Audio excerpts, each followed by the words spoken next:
दोस्तों नीट का एग्ज़ाम हो चुका है और 25-24 लाख ऐसे ही कुछ संख्या होती है जो नीट का एग्ज़ाम देते हैं और 50,000 फॉर गवर्नमेंट सीट के लिए सिलेक्शन होता है और 50,000 फॉर प्राइवेट सीट्स। तो जो 22-23 लाख बच्चों का सिलेक्शन नहीं होता है वो भी तो कुछ और करते ही हैं। बट हमारा बच्चा क्या सोचता है कि मेरा सिलेक्शन नहीं हुआ, मेरी सफलता में कुछ कमी रह गई थी, मेरे प्रयास में कुछ कमी है, या मैंने अच्छे से, पेरेंट्स की भी ये उम्मीद होती है कि आप नीट क्रैक करें। ये किसी आपकी मेहनत पे संदेह बिल्कुल भी नहीं है, क्योंकि ये सीट्स बहुत कम है।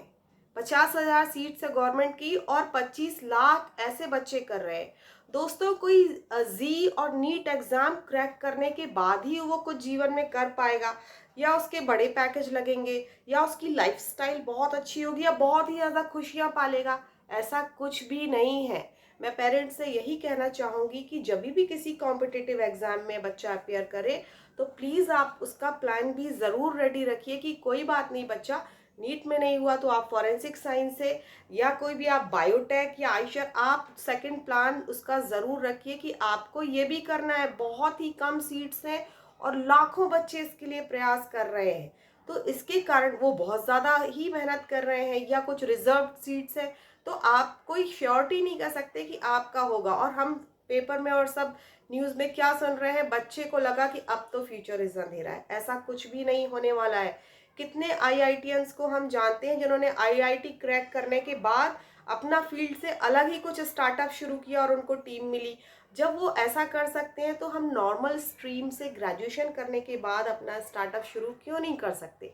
क्यों हमको टीम नहीं मिल सकती? या हम कोई भी बिजनेस को हम स्टार्ट क्यों नहीं कर सकते और हम उसमें अपना पोटेंशियल क्यों नहीं दिखा सकते? आप किसी भी स्ट्रीम में ग्रेजुएशन करिए, अपना सफ़र आपको खुद बनाना है। ये आपका सफ़र है, आप अपने रास्तों को तय करेंगे।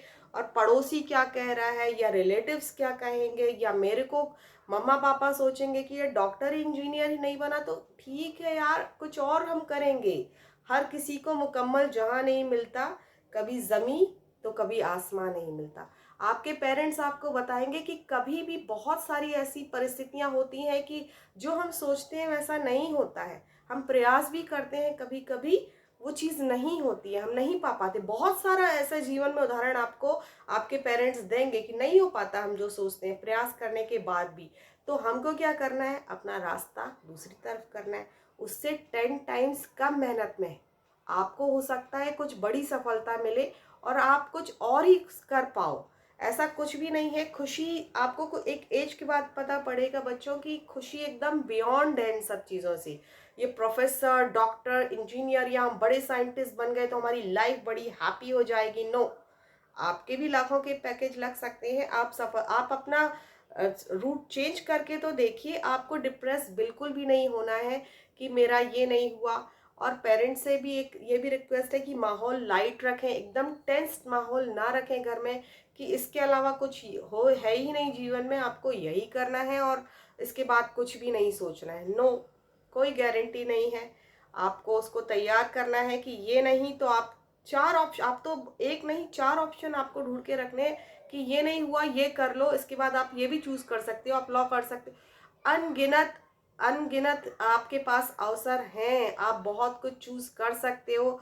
हैप्पीली आपकी लाइफ आप रह सकते हो, ऐसा कुछ भी आपके लिए नहीं है। आप बिजनेस में आप इनोवेशन कर सकते हो। थोड़ा सा रुक जाओ, अभी आप छोटे से 12th क्लास के बच्चे ही तो हो।